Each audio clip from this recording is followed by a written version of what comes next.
খোকার ইচ্ছে নীরেন্দ্রনাথ চক্রবর্তী। উঠতে বসতে বাবা হাঁকেন, বলবো তোকে কি আর, হতেই হবে তোকে দেশের মস্ত ইঞ্জিনিয়ার। মা তাই শুনে কন, খোকা তুই আমার কথা রাখ, ডাক্তারিতে হয় যেন তোর দেশজোড়া নাম ডাক। জেঠু বলেন, কি হবি তুই আমিই সেটা জানি, তুই হবি এক নোবেল জয়ী বিখ্যাত বিজ্ঞানী।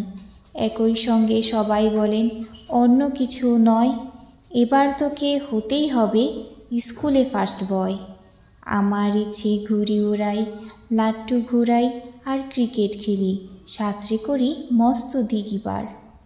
কিন্তু সেসব করতে গেলেই সবাই আসেন তেরে, সবাই বলেন মন দে পড়ায় এক্ষুনি সব ছেড়ে।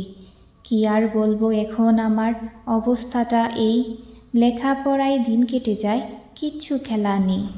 এক একজনের এক এক ইচ্ছে সবাই দিচ্ছে তারা,